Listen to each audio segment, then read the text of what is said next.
Sal. She's living in India. She's in Delhi at the moment.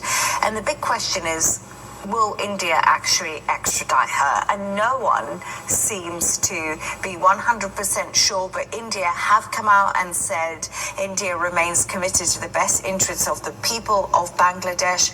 We will always engage constructively with all stakeholders to that end. So we've heard from India's foreign ministry today in a statement. This is our second extradition order. The first one was for far less of a crime, contempt of court, which was in June of this year as well. And on that, they did not execute that extradition order.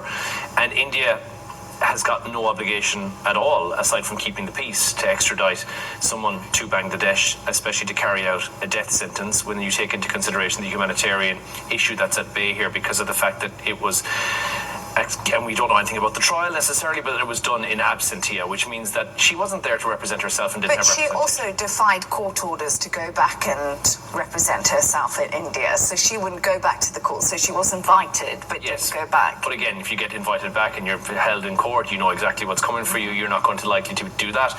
The question remains now, what happens when the elections are upcoming? Because if Bangladesh comes in with a brand new government, the elected government come into power, India wants to keep the peace. Yes, there is, India might bow to political pressure and say, right, let's extradite her, let's get rid of that problem. Is it likely to happen? Not so much. It's likely to see a whole stack of appeals that are on the way. Potentially she can go to The Hague with this. However, Bangladesh don't sign on to The Hague, to the Rome Accord that's there, so they don't actually, they're not bound by that. So it can't really be overturned by The Hague. So this will probably still stand, depending on who comes into power next and who comes into government next.